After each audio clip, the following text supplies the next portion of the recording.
அன்பார்ந்த வலம்புரி YouTube channel நேயர்களுக்கு என்னுடைய பணிவான வணக்கத்தை தெரிவித்துக் கொள்கிறேன். நீங்கள் தொடர்ந்து இந்த சேனலுக்கு ஆதரவு தந்து கொண்டிருக்கிறீர்கள். அதற்கு முதல்ல என்னுடைய நன்றியை நான் தெரிவித்துக் கொள்கிறேன். இந்த ஆதரவினால் தான் நான் தொடர்ந்து பல பதிவுகளை போட வாய்ப்பாக அமைகிறது. எனவே இன்றைக்கு நாம் பார்க்கின்ற பதிவு என்னவென்றால், தினம் ஒரு திருக்கோயில் என்ற தலைப்பில் தினமும் ஒரு கோவிலை பற்றி பார்க்க போகிறோம்.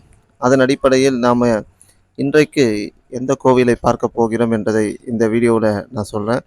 தொடர்ந்து இந்த சேனலுக்கு கொடுத்து கொண்டிருக்கிற ஆதரவை நீங்கள் தொடர்ந்து கொடுத்து கொண்டிருக்கணும் என்று அன்போடு வேண்டி கேட்டுக்கொள்கிறேன். அந்த வகையில் இன்றைக்கு நாம் பார்க்கிற கோவில் என்னவென்று கேட்டால், சவுகார்பேட்டை, சென்னை சவுகார்பேட்டையில் அமைந்துள்ள ஏகாம்பரேஸ்வரர் கோவிலை பற்றி தான் பார்க்க போகிறோம். ஏகாம்பரேஸ்வரர் கோவில் சென்னை சவுகார்பேட்டை தங்கசாலையில் அமைந்துள்ளது. இவருடைய மூலவர் பார்த்தீங்க அப்படின்னா ஏகாம்பரநாதர், ஏகாம்பரேஸ்வரர் என்று அழைக்கப்படுகிறார்.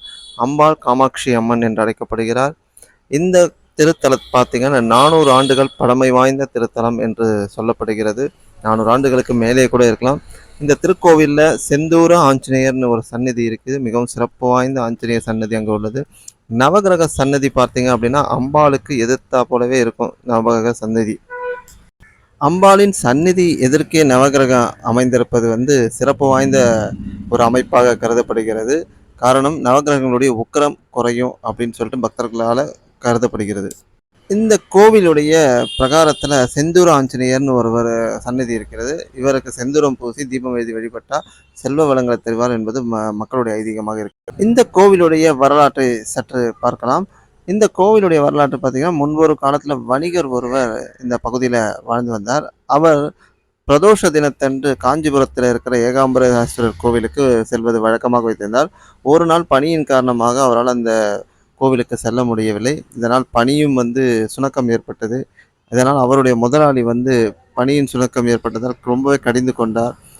அதனால் ரொம்ப வருத்தப்பட்டு நின்ற நிலையில் ஈஸ்வரனும் ஈஸ்வரியும் அவருக்கு காட்சி தந்து, எனக்கு இங்கேயே ஒரு கோவிலை கட்டி சுயம்புவாக வழிபடு.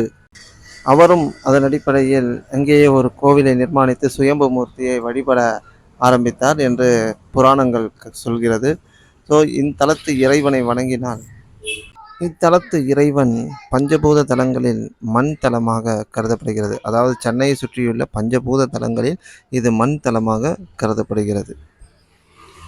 நேயர்களே, உங்களுக்கும் நேரம் கிடைக்கும் போதெல்லாம் சென்னை தங்கசாலையில் அமைந்துள்ள அருள்மிகு ஏகாம்பரேஸ்வரர் திருக்கோவிலுக்கு சென்று இறைவனுடைய அருளை பெறுமாறு அன்போடு வேண்டி கேட்டுக்கொள்கிறேன்.